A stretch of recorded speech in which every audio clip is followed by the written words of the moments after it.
Insider Cookout Podcast, episode 369. I'm Brando. I'm here with Ryan, and we'll continue marching with the machines by talking about some spooky ghosts and elephants. Now hit our theme song!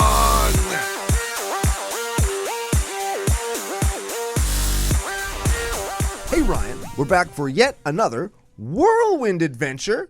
How you doing? We're back. What's going down? Whole bunch is going down. We're back with what might be one of the last decks that we do as we march with the machine in April or May, depending on when you're listening to this show. Yeah. And then we're going to start in on some Loter stuff. And we Oh. know that's a thing because we're time traveling now because we're real life physical traveling to Minneapolis. We're going to tell lots of people about that and why everything is as it is. But before we get to any of that, we have to thank our official business daddies, FusionGamingOnline.com. They're your source for all your gaming needs. Oh, very much so. And a couple things.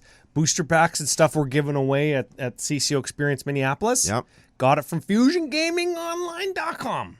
Nice. In the future, when I'm getting my Lord of the Rings Tales from Middle-earth stuff, also Fusion. Are you going to be pre-ordering them boxes? Ooh. We're going to see what prices do once cards start to get revealed. But if I am, I'm going to be wanting to save money. Yes. Yes. Saving money is important. To do that, I'm going to use CCO Slam promo code, get 5% off my whole order. Are you going to buy the stuff anyway, probably? I am going to buy it anyways, definitely. There we go. There it is. See? Now, if you're new to the nation, Yeah. you use CCO Perks promo code to get 10% store credit kickback. I have an idea. I think I'm going to make Rebecca buy it for me so she can use CCO Perks and I get the store credit back. Wouldn't she get the store credit back? Well, yeah, but she doesn't know. Get your spouse to buy you magic cards and they will save money too. CCO Slam, CCO Perks. Very important. Yeah, 'Cause very again, important. You're buying it anyway. Yeah. Let's plow right into some podcast business. We got new patrons. Yeah. We've got last week's winner. Wiener. We've got some very important CommandFest related stuffs to talk about. Where do you want to start? I want to start where I was going to go on the pre-show. Oh, you watched a movie. I would talk about movies that I watched in a long time. Cinema Cookout Podcast. So here we go. Check this out. So I watched Titanic 2. Did it have Leonardo DiCaprio? Certainly not. It had in the first X-Men movie, there's the guy that plays like the senator that doesn't like mutants and Magneto turns him into a blob guy. Okay. It had that guy in it. Oh, he's a big name actor. I read the credits to see who he was, and I didn't recognize his name. And since I didn't know the character's name either, I still don't know that actor's name. Oh, so you had to okay, this is my prediction. Okay. They raised the Titanic off the floor and it became a zombie. Zombie Titanic. Oh, you wish. I wish, in fact. Instead, they just built another Titanic, aptly named the Titanic 2. And then instead Did they use the number 2 or did they use II? II. Okay. And then instead of it hitting an iceberg like you would kind of expect, there was an iceberg in, it's not Antarctica, it's The Arctic? the Arctic. Sure. That had a piece fall off of it and it fell into the ocean and it created a tidal wave that was so big it destroyed every boat in its path because it was full of shotgun ice.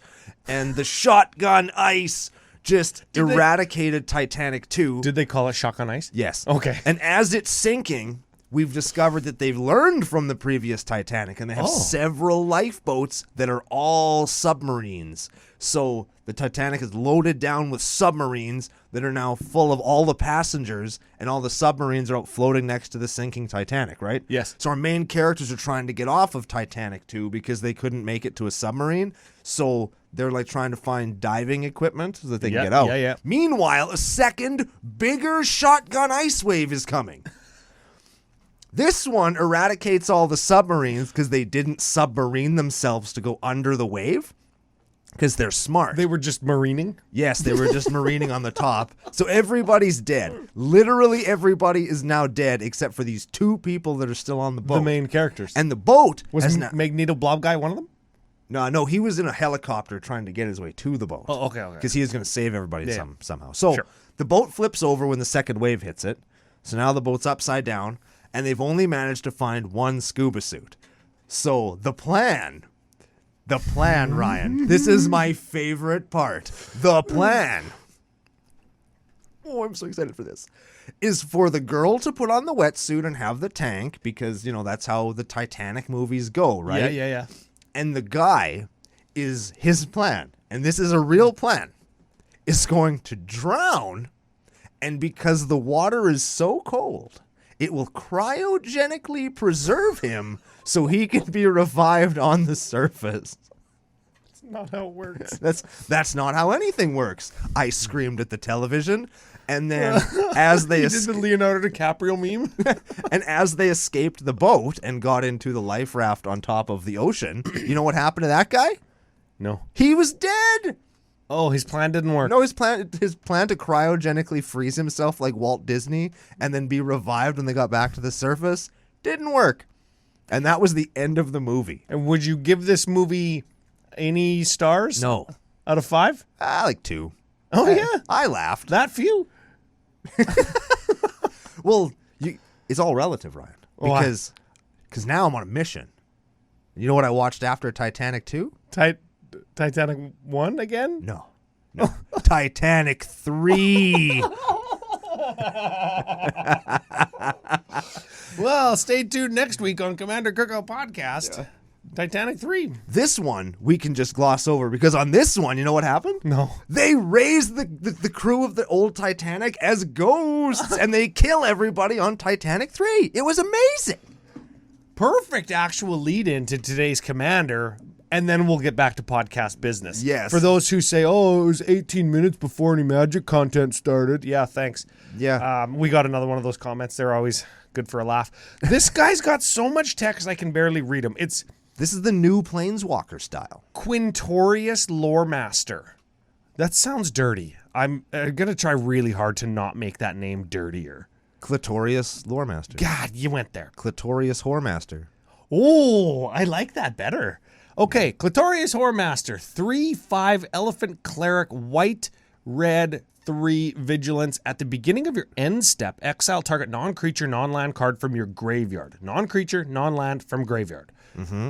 Then get a 3/2 red and white spirit creature token. Spooky ghost. We call those the Strixhaven ghosts. Those are Strix ghosts. Mm-hmm. Okay, I was going to see what you call those. Instead of Space Ghost, Strix Ghost. Okay, then, because that wasn't enough, Yep. white, red, 1 tap, sacrifice a ghost, any ghost. Choose target card exiled with Clitorius Whoremaster. You may cast that card this turn without paying its mana cost. Then, if that spell would be put into your graveyard, put it onto the bottom of your library instead. Neat. Yeah, because if you exile it again, it's exiled with Quintorius, and then you could cast it again. They don't want that. Oh, yeah. So I was thinking, can I combo with this in some way? We're going to see if we can do that. Yeah, I'm sure it's... I don't know, though, actually. I think that I'm not saying they figured it out to be unbreakable, but, I feel like the hoops we'd have to jump through, it'd end up sounding like that time when we used Arc Slogger to win games. Yeah. Mm-hmm. Well, I like a good hoop.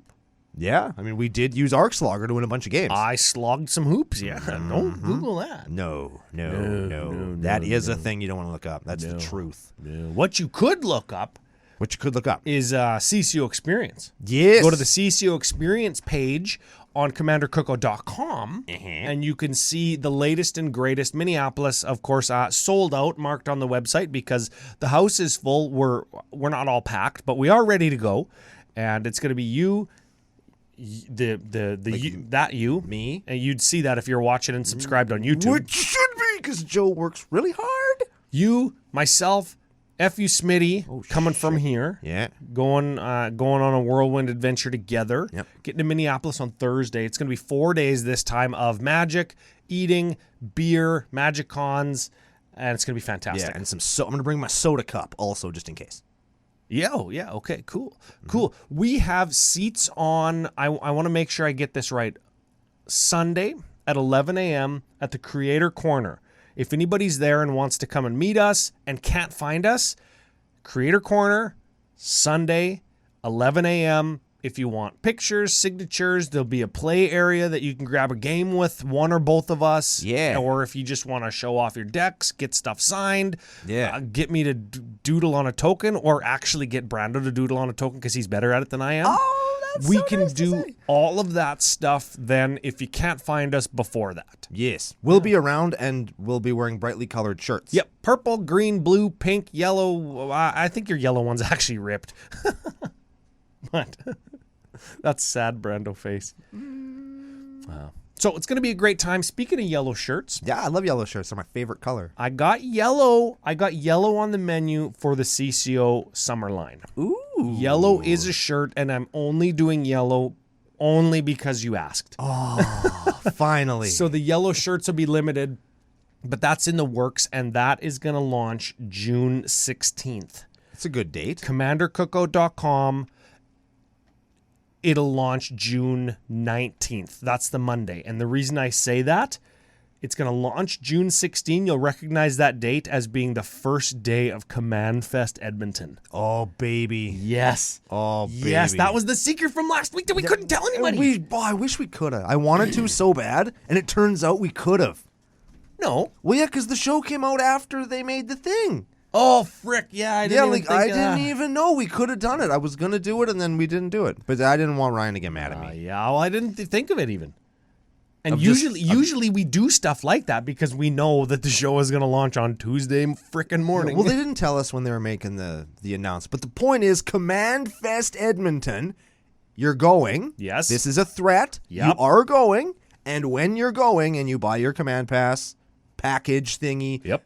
promo code CCO, get yourself some money off, and get some super sweet free shit. Yep. We know for a fact that we've got a ton of listeners in Edmonton, Calgary, Lethbridge, all over Saskatchewan, Alberta, and British Columbia, all over like the northwestern United States. We know. Yeah. And we already have people that are coming from those locations that are traveling. There's going to be a hotel deal.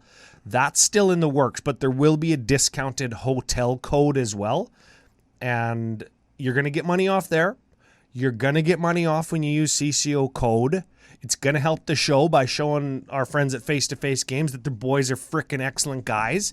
And what's really cool is they're going to give us like gifts to give to people. Yeah. So it's like if you ever wanted to get something when you go to the show over and above like your playmat and your vouchers to play, yeah. we'll give that to you. We will give that to you. Physically, with our hands. Yes, and there's like those little quest cards, and there's going to be cosplayers and content creators and the booth and their giant sidewalk, and it's going to be so fantastic. And everybody's been and talked about the Magic Cons that are happening now, and they're not the same as CommandFest. CommandFest, I maintain, the best way to experience Magic the Gathering outside of your kitchen table with your best buddies, because it is the kitchen table with your best buddies, just with lots of tables. Yes, and you know what I think even cooler, what is even cooler than everything that you just said, is that weekend, Friday, June 16th, is the start of the Lord of the Rings Tales from Middle-earth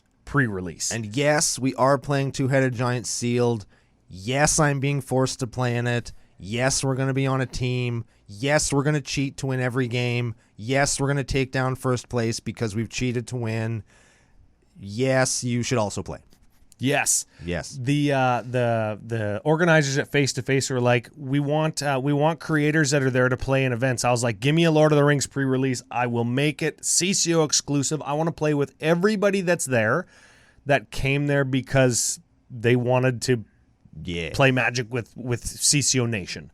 So if that's you, we've got a Two-Headed Giant, find a partner, or this is the best part about Two-Headed Giant in the nation, is if you don't have a partner, if you came by yourself, literally just play with anybody else from CCO Nation and you'll have fun. Yeah. Look for anybody like in one of the CCO shirts. I wish I'm not wearing. I have to conserve mine so that I have them for our trip, because I don't have time to do laundry in between now and when we leave. Yes. And if you don't have a CCO shirt, of course you can get one at the convention, because that's the summer line. It all ties together.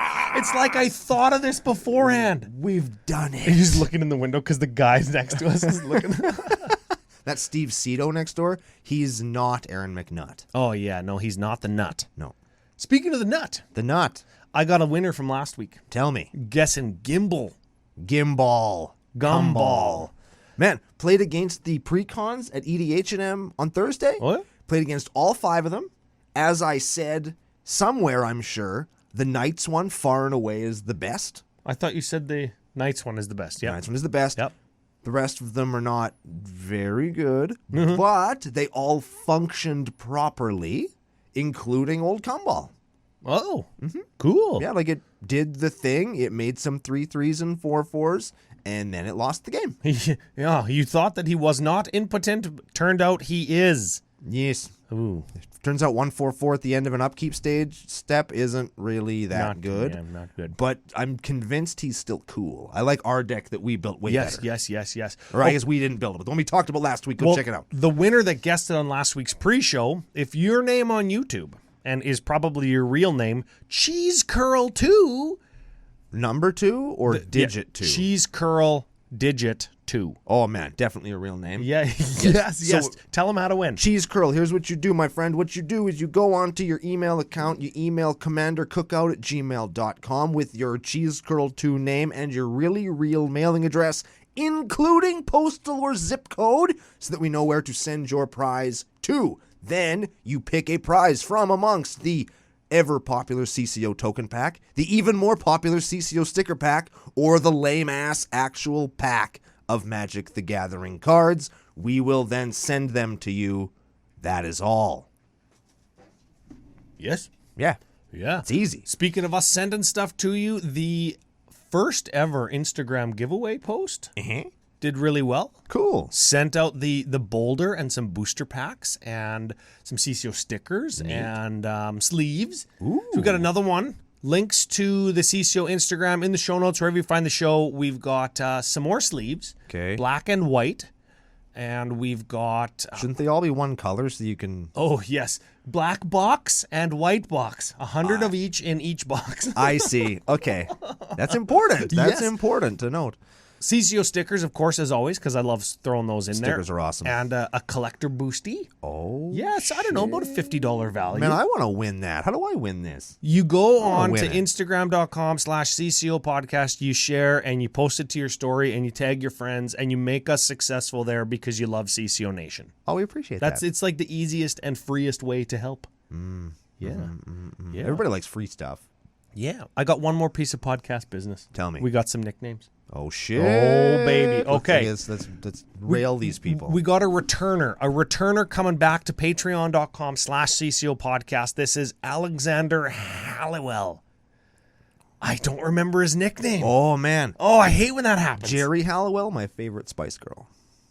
Oh, this is Maybe it's just Jerry Halliwell. maybe it's Spicy Alex. don't Google that. Spicy Alex is fine. Man, Spice Girl Alex. Spice Girl Alex. Yeah. Yeah, I like that. Spice Girl Alex. Deal. Okay. Need a nickname Okay. for Jose Jose Sierra. Man, that is definitely a porn star name. Jose Sierra. Oh, for sure. Oh, yeah. Silicon Valley, baby. I don't know what that is. That's Silicon where- Valley a computer thing? That's like north of like the mountains in Los Angeles where like lots of porn gets made. Oh, I didn't realize that they did that. Yeah. Oh, we said the P word. I guess YouTube's going to cancel our show. Oh, no. Wait, we don't want that to actually happen, though. Right? No. Jose Sierra. Jose Sierra. Oh, man. Let's make it sound say more like Canadian, like Hoser. Hoser. How do you I don't know. spell Sierra in Canadian? Oh. Sierra. Hoser Sierra. Oh, no. Hoser Hoser Sierra Sierra. A. There it is. Hoser Sierra. Hoser Sierra. That is Canadian, not any other culture. That is Canadian. Yes. Welcome to the nation. And F you. Yeah, for being very here. much so. Last one. Bunch of sevens. Christian Fogel. That's got to be one that you can... Chris Fogel? Chris Fondle. Oh, yes. Yeah. Christian or Chris, however you go, Fondle. C. Fondle. C. Fondle. Yeah. Yeah. Gross. Oh, yeah. I will Google it, too. I will too. I'm not afraid of anything. We got new antiviruses here at the station. I'll Google it on my work computer. Whoa! Yes. Yeah, baby. Okay, final thank you before we get to the deck tech goes out to Aaron Carr R. He is the guy that did this deck. I was going to say, what the hell did he do? Yeah. He built the deck. Fine. Yeah, he did it. Whatever. It's fine. Fine. Well, whatever. We'll look at it and then So- we'll talk about it. We're going to flip over to cards now, and it's going to be sweet. That's all I have to say about that. All right, Ryan, we're going to jump straight in with some mana rocks. I'm going to quick hit a few, and then we're going to highlight 2 that are worth highlighting. Sure. Here we go. These are the ones that everybody probably knows. We have Burnished Hearts, Cultivator's Caravan, Felwar Stone, Wayfarer's Bauble, Sol Ring, Arcane Signet, Liquid Metal Torque, and a Boros Signet. There you go. But we also have an Archaeomancer's map. Oh, that is a 3-mana artifact. Enters the battlefield. Search your library for up to 2 basic plains cards. Reveal them. Put them into your hand. Then shuffle.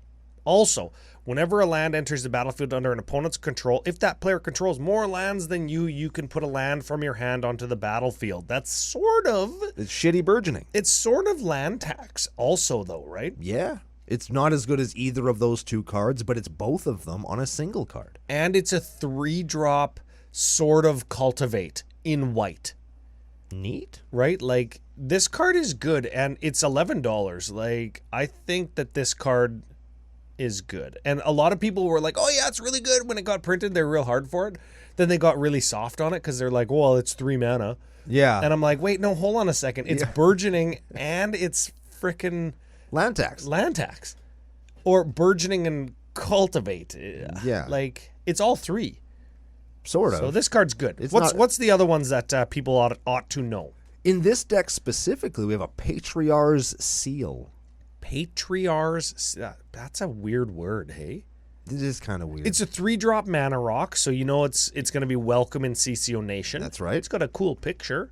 And it goes 1 tap, untap target legendary creature you control. Neat. That's actually good in this deck because remember, Quintorius is going to want to tap to choose a card that we've exiled with it to cast. Hey.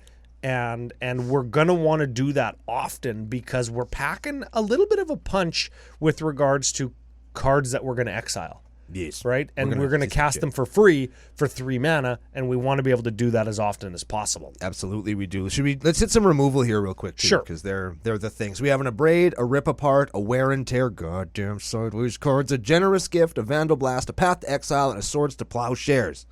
A Generous Gift? That's not on my list. It's right here. See? Little elephant on there? It's on theme. I'm going to reload my list. But I appreciate the elephant. It's on theme. Elephants are dope as hell. My removal section has 5 cards. Oh, well, mine has 7. What the ass? Maybe I'm the one reading the official list, and you're the one reading the unofficial list. We have the same list. Oh. Well, this is going to get real fun real quick then, isn't it? Yep. Because that means there's going to be 2 cards that you have that I don't have. And they're going to be Generous Gift and something else. All right. So let's do Like a Looter to a Riot. Well, you know what? Hold on just a quick sec. Okay. Just a quick sec. We've done the spot removal. We're also running an Hour of Reckoning and an Austere Command. Oh. Austere Command, of course, is going to kill all the big things or all the little things, and we can do that in a way that is not going to hurt our tokens, right? Yes. There's also a Blasphemous Act. And a Blasphemous Act, yeah, which is great. One of the things that we could maybe cast for free with Quintorius. And real quick, because remember we want to untap him as often as possible. Right. Oh, just hold on. The Hour of Reckoning, destroy all non-token creatures. Yes. Good with our ghost tokens. Has Convoke. Yes. If we want to untap Quintorius as often as possible, we've got a Mage Rights Stone, which is 1 tap, untap target creature that has an activated ability with a tap in it. And then we've got a 1,000-Year Elixir, which is an $11 card, by the way. Yeah. It says 1 tap, untap target creature, and gives you activated ability haste. And the Mage Right Stone is $10 also. Oh, yeah. Yeah, some of these... Oh, because he has it listed as a foil. The list foil, I believe. Yes. Because I'm assuming... No, list cards don't come in foil. Some of them do. Some of them only come in foil. Oh. Yeah. No way. The list is a crazy place to get cards from. Yeah, well, you're the collector guy. I haven't opened a foil list card in a long time. Dang. Yeah, I didn't even know they came in foil. Have to jump on them set boosties a little bit more. Yeah. Okay, now let's do like a looter at the riot. Okay, so most of these cards do some version of the same thing, but we'll get to that. So we have a Cathartic Reunion. Oh, let's try and do them like the draw 2, lose 2, scry 2 black cards. Okay. Cathartic Reunion. Cathartic Reunion. That's discard 2, draw 3. Pirate. And that's a real draw, not an exile draw. Yes. Yeah, that's a real draw. Pirates Pillage. Pirates peepee. I love a good peepee. Yep, that's on the internet. Yep. That's discard, draw 2, create a treasure. 2 treasure. 2 treasure. Even better. That's the discard 2, draw 2, treasure 2. Got there. Thrill of Possibility. That's discard 1, draw 2. Tormenting Voice. Oh, yeah. Discard 1, draw 2. Thrilling Discovery. Gain 2 life. Discard 2, draw 3. Ooh. I like that one. Illuminate History. Oh, discard any number, draw that many. Then, if there are 7 or more cards in your graveyard, which there might be, create a 3/2 ghost. A Strix Ghost, if you will. Yes, that's very important that we have ghosts because we can sacrifice them to put cards back into our library from our graveyard after we cast them. And you'll note that all of our cards, they're drawing us cards, also putting things in our graveyards where we can cast them. Oh, no, we cast them from exile with Quintorius. Yeah, but you remove them from the graveyard with Quintorius so you can cast them from exile. What is happening? Yeah, they have to be in the bin to exile them. Target non-creature, non-land card from your graveyard, and then you get the spirit. Yes, you're right. Right? That's pretty good. Mishra's Command is our next card. Oh, man. Okay. Sorcery for X and red. Choose 2. And this is the first choice. Choose target player. Geez, how many things am I supposed to choose? Then they may discard up to X cards, then draw a card for each card discarded this way. Sure. We would choose ourselves. Yes. And that's kind of like a poor man's Wheel of Fortune. Yeah. Sort of. Okay. Next choice. This spell deals X damage to target creature. Sure. This spell deals X damage to target planeswalker. Sure. Target creature gets +X/+O and gains haste until end of turn. Also sure. You could use this as removal, as draw and discard, or as a fire breathe effect to win the game with some of our big spells that we're going to cast. Yeah, we're going to get there eventually. Yeah, we'll get there. Cathartic Pyre is the next one. Oh, choose 1. Deals 3 damage to creature or planeswalker, or discard up to 2, then draw that many. Seize the Spoils. Discard a card, draw 2, make a treasure. Faithless Looting. Draw 2, discard 2, flashback red 2. Unexpected Windfall. Oh. Discard, draw 2, 2 treasures. And the last one is The Big Score. Discard a card, draw 2, make 2 treasures. There's 3 instances of that, and they all cost 4 mana. Yeah. And they are some combination of 4 and or instants and or sorceries. Red does it too, just like black. Yeah, who knew, right? Yep. I just dunk on red less for it. But I'm going to start. You know what? I'm going to start. Yeah, there's a first for everything, just like watching Titanic 2 and 3. That we have 1 protection card. It's Deflecting Palm. Yeah, that's good. That's fine. It turns damage back around on the damage doer, right? Yes. Yeah. Which is pretty cool. Should we talk about ghosts? Should we talk about good ghosts? Let's talk about ghosts. Let's talk about the regu ghosts, and then we'll talk about the better ghosts. Okay, I like that lots. I like how there's just these ghosts are not as good as the other ghosts. Sure. Just set out for us. Let's start with Clarion Spirit. Clarion Spirit. Man, the art from Kaldheim was good, hey? Yeah, that was pretty nice. Yeah, that was a good-looking set. That's a 2/2 ghost. It's a 2/2 for 2 ghost. Yeah. Spirit. This is a card that we could sacrifice. Like any regular-ass card that has the type ghost could be sacrificed. Yep. To cast something from exile. It's pretty dope. Okay. Just so we're in the know. Whenever you cast your second spell per turn, create a 1/1 white ghost creature token with flying. Neat. Sure. Why not? Hey, do we sacrifice stuff at any time? Oh, no, sorry. No. Do we cast 2 spells? Well, Quintorius casts spells for us. Yeah. Then maybe if we have one in our hand, or if we can cast one with Quintorius for free and then untap them and then cast another one, we just get a ghost to rearm ourselves again. Yeah. Good deal. Reload. Yep. Midnight Haunting. That's an instant, so we could cast this from Quintorius. Yep. Again to reload, and you create 2 white ghosts with flying. We have, check this out, OG Quintorius, but this time he's a field historian. Oh, look at him go. 2/4, so he's a little bit smaller. And same mana cost, so he must have like been hitting the gym. Well, he's a planeswalker now. Oh, yeah? Yeah, he's all jacked up on his planeswalking powers. Oh. Yeah, he's just not a planeswalker card because like somebody, I don't know who, might have said earlier this year, like maybe they're taking a step back from the planeswalker type and they're just going to make real good creatures. I don't know who could possibly be so smart and handsome to have said that. It's probably me. Oh.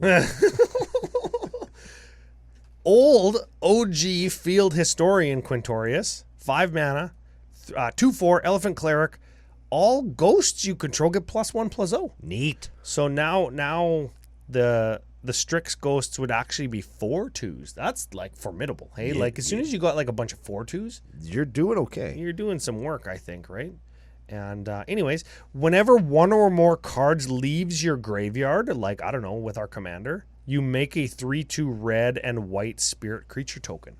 You so know this what guy lets us reload too. You know what I like about this one is that Quintorius and Quintorius work together. Yes. Because Quintorius exiles the thing, and then you make a ghost, and then you make another ghost because you have other Quintorius. I like that. It's like the Spider-Man meme where they're all pointing at each other. Yes. Yes. Yes. So when we get the third Quintorius, which I assume we will, he'll probably work with them as well. If he's a planeswalker now, we're getting a 3rd one. And a 5th one, and a 17th one.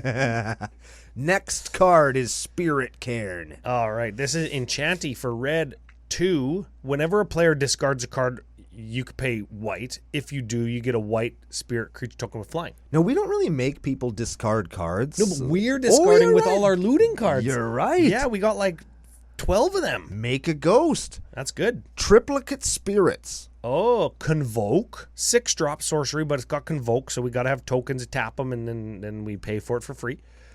Because it's always going to be free.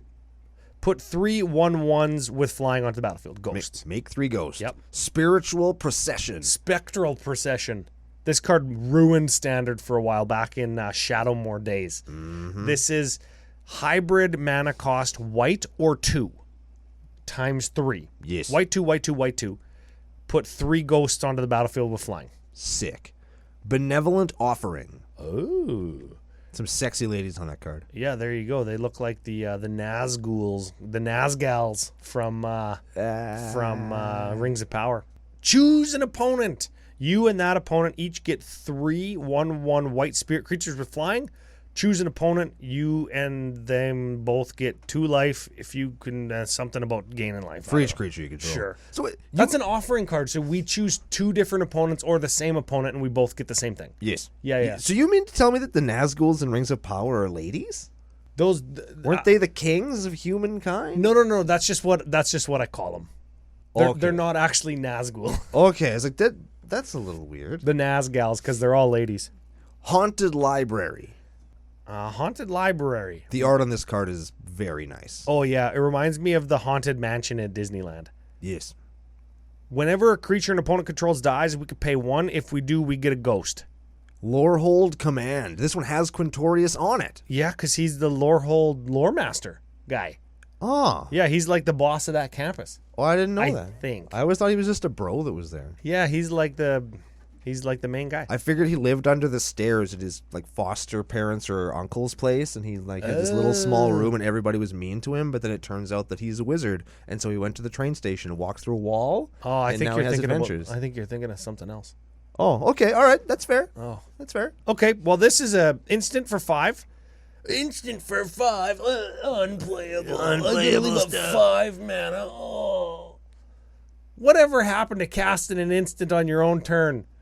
Yeah. When the stack is empty during your main phase. That's what I want to know. I do that all the time. That's like some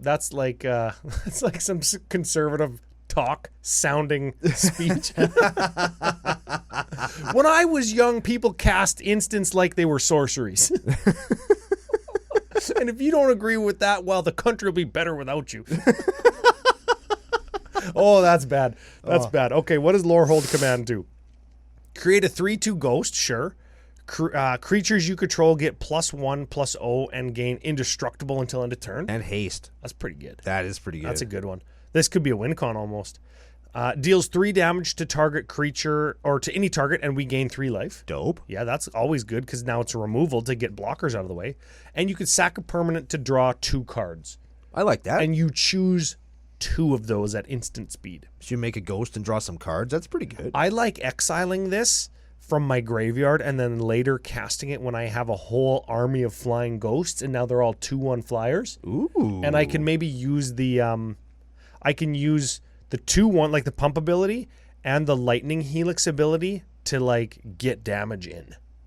Like that. I like that. I've used lightning helix in my Archimandrite deck more times than I care to admit to get the last 3 damage into somebody either by killing their creature or going right to their head with it. Yep. Lightning Helix is a good card, man. Yeah, there it is. Priest of the Blessed Graph. At the beginning of your end step, create X spirit creatures with flying where X is the number of opponents who control more lands than you. Freaking white, hey? Oh, I guess I'm shitty at lands.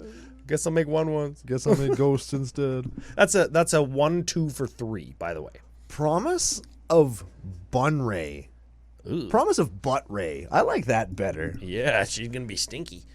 Just like outside today. Gross. Oh man, did it stink outside? Oh, it's a lot. Yeah.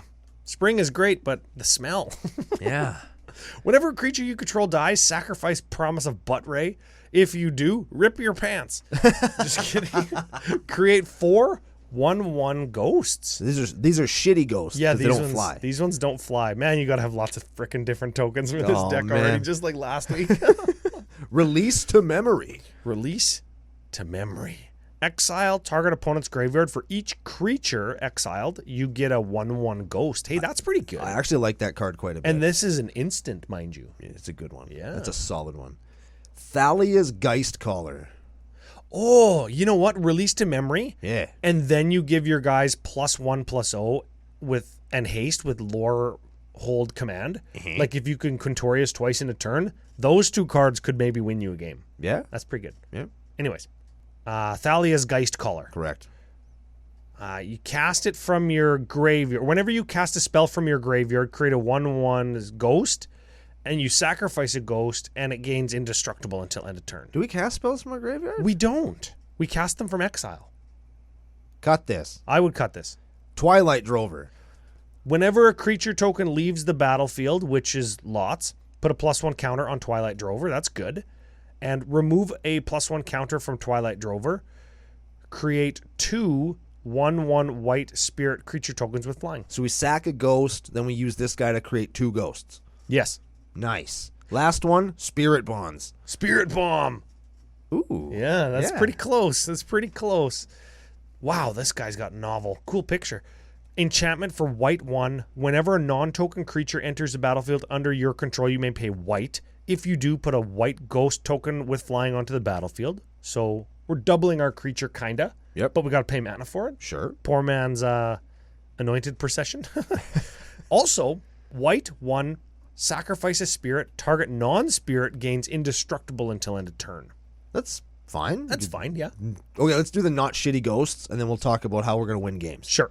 Okay, we got Inspiring Leader. Inspiring Leader.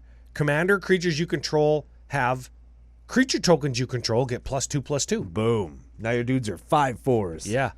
Lorehold Apprentice. It's got Magecraft. So whenever you cast or copy an instant or sorcery until end of turn, spirits you control have tap. This creature deals 1 damage to each opponent. To each? Each. That's a good card. That's a gooder, yeah. If we got 10 guys, that could be like 10 damage.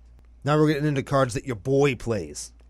I love these cards. Balefire Liege, one of my favorite of all time. Oh, yeah. Other red creature and also other white creature you control get +1/+1.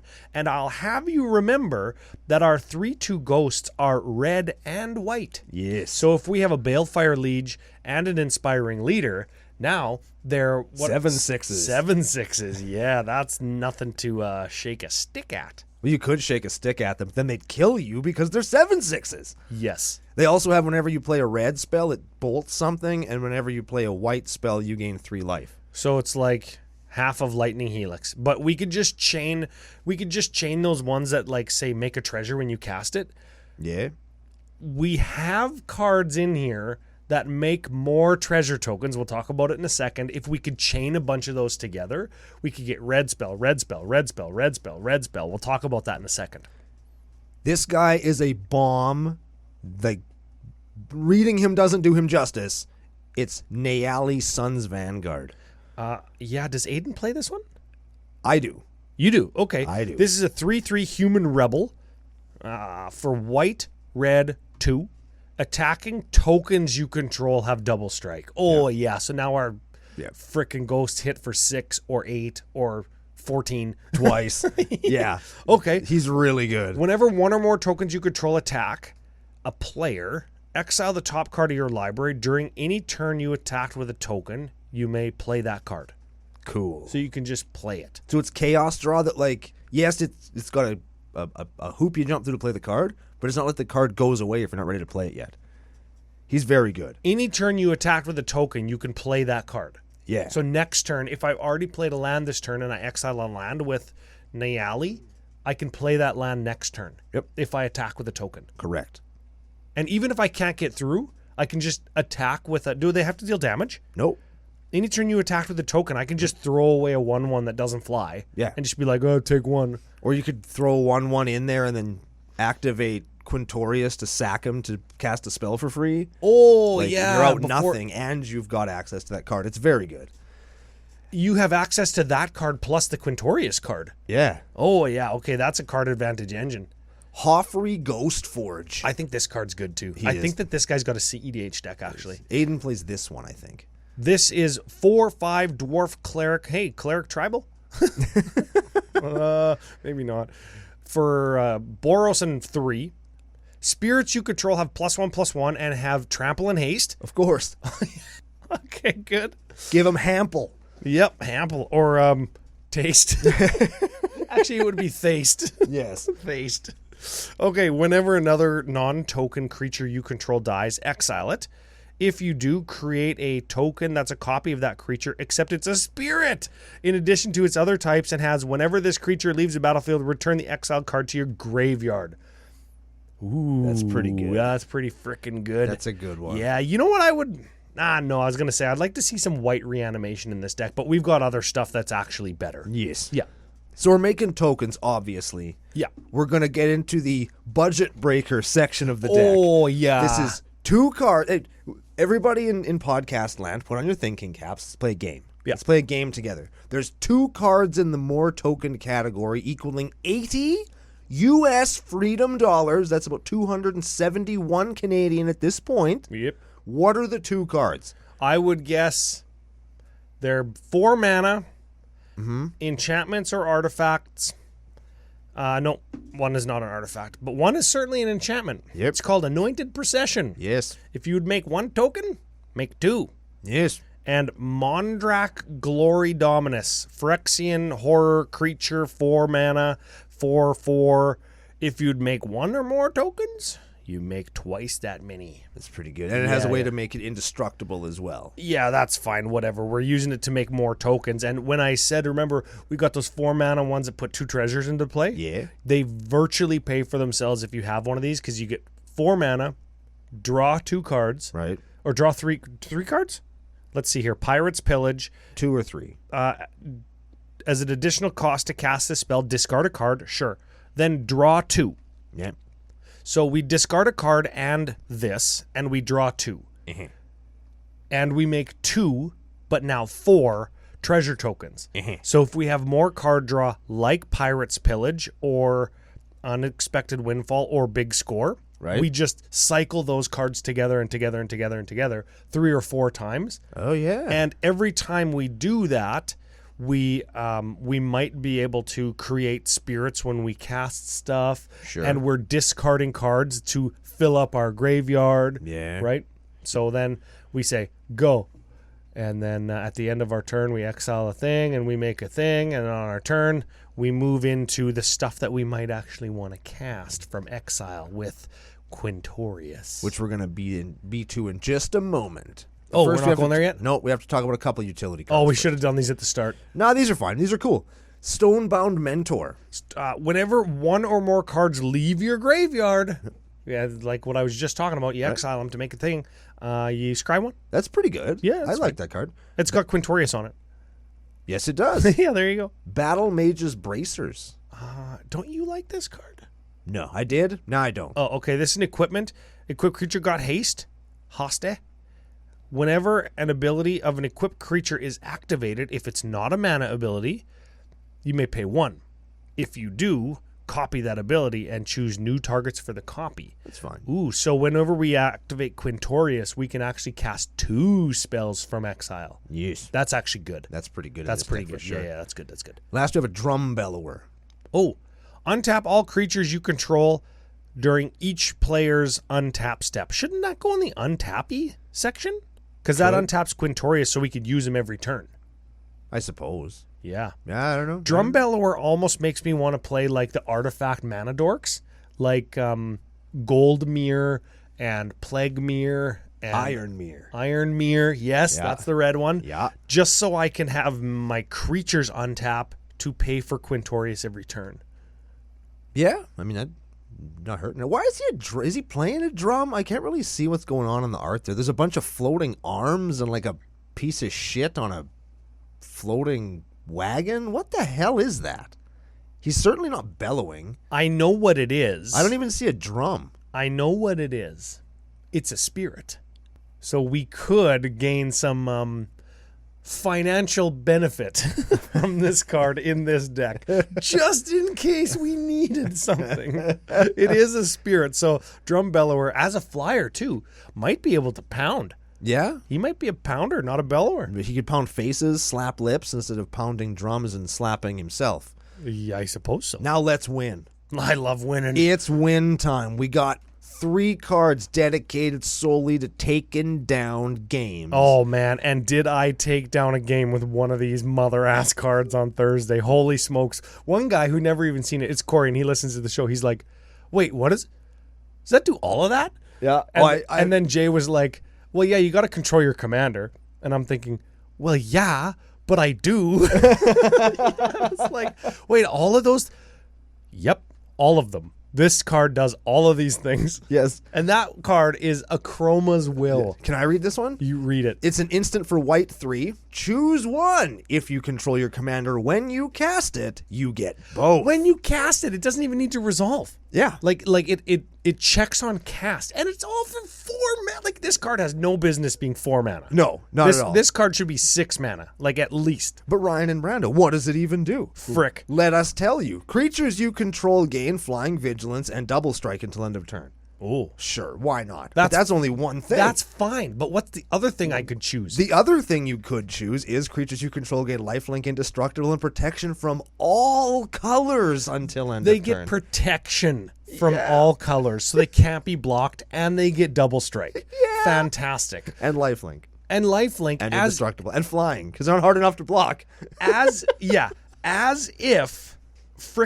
if you can kill me on the crackback, because they also get vigilance, so I can still block. And even if I don't want to block, I just gained like 35 life. Yeah. That's hard. Oh man, and we are gonna cast that for free from exile. Every time we attack. Not every time, No, because it just goes that back once. into our library. Well, we're cutting that other creature to put in gamble. Hell yeah, we are. And This is the deck that just begs for gamble, doesn't it? we're gambling with no other cards in our hand. Oh, yeah. Gamble, search for a Chroma's Will, discard a card at random. A Chroma's Will. Yeah. Exile it with Quintorius. Play that shit. Perfect. Fantastic. Next one. This is a brand new card that we just learned how it works after last week's show. I'm going to read this one because I love it. You read the next one because I know that you like it. Yeah. Dance with Calamity is yours.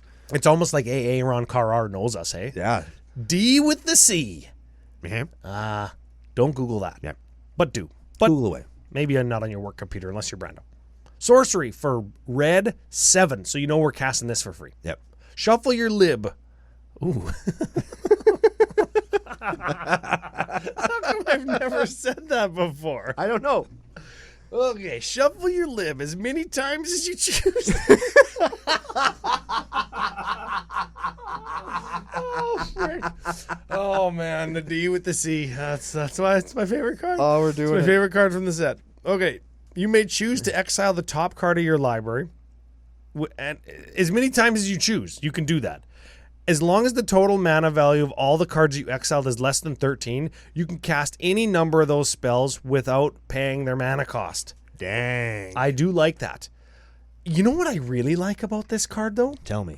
Is exiling my entire library, but like with a Chroma's Will in my hand. So every turn I cast and play a Chroma's Will, and then I Quintorius it out, but recast it for free with Quintorius and put it back into my library. There's the combo. Found it. That's the combo. What? I guess because you could hypothetically exile your whole library, couldn't you? Yes. Huh. Yes, you use the Achroma's Will and you cast that not on your turn, so your guys get protection from everything, so they can block, and they have lifelink, so you don't die.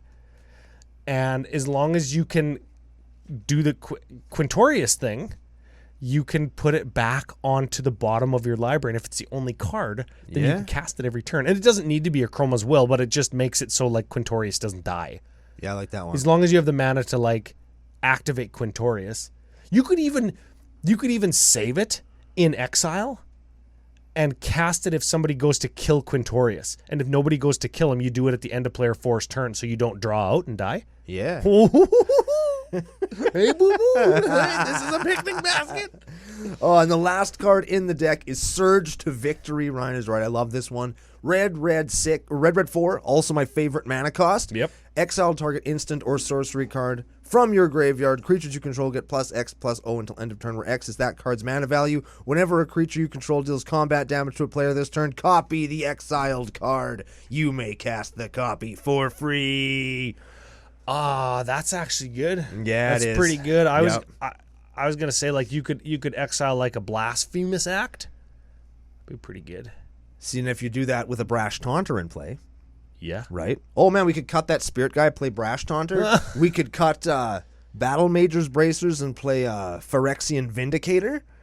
Oh, no. You know what you exile with Surge to Victory? Is Hour of Reckoning. That's this. Oh, no, because that only costs 7. And No, you had it right with Blasphemous Act, and then you have a Brash Taunter, and then you Blasphemous Act your Brash Taunter like 18 times and just win. Yeah. That'll do, pig. Or you use something simple and shitty like a Lightning Bolt, and then you Achroma's Will to give your whole team double strikes. You get like 18 Lightning Bolts.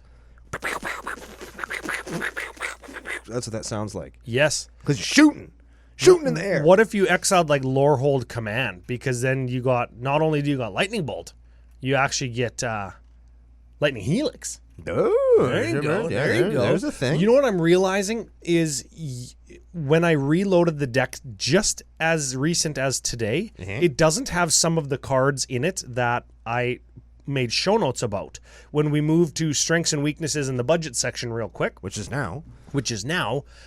it does not have in it Fiery Emancipation anymore, which is a $35 card. Yep. And I thought, okay, well, if we're doing things like a Chroma's Will, and we're already spending $20 on that, and I think that card is better. That card is better in this particular situation for sure. I was going to say cut the Fiery Emancipation. So what's the new budget of the deck? Because before it was $350 and I cut it down to $220. Now the budget of the deck is, I don't even know where to find that on here. I don't remember where to do it on Moxfield. I don't know. But you know what? We are 309. 309. There we go. Found it. There you go. I was going to say the other thing too is Nyx Lotus cares about devotion. Yes. And this deck has a lot of tokens which don't contribute to devotion, and it's 2 color. I was going to say this could, for the $7 that it is, could be a different mana rock. Or it turned into a generous gift. Oh. Right? Like, generous gift is better in this deck. Yeah. 'Cause it kills a thing. There you and go. makes an elephant, so it's on theme. Yeah. Thematically, it's a win. Monetarily, it's not as much of a win as I'd like it to be because generous gift costs too many dollars, and that's all. I'm actually gonna one up you. I'm gonna one up you here. I don't remember what the card is called, so I want you to go into some strengths and weaknesses while I look this up. Okay, strength. Commander is an elephant, which is immediately amazing. It also takes advantage of a creature type that we see printed secretly in a lot of places, which is always fun. That means you're always going to get brand new cards coming out for your deck with most sets that come out. Also, you know what else we see every single set, speaking of easy upgrades? Instant and sorceries and enchantments in red and white. You can get them back. You can play them. They're wonderful. Here it is. I got the card. Okay. Afterlife. Okay.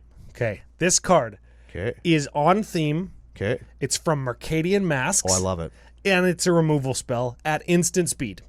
Holy Afterlife is white 2. Okay. Sounds a lot like Generous Gift, right? I'll read you the text now. Destroy target creature. It can't be regenerated. Okay.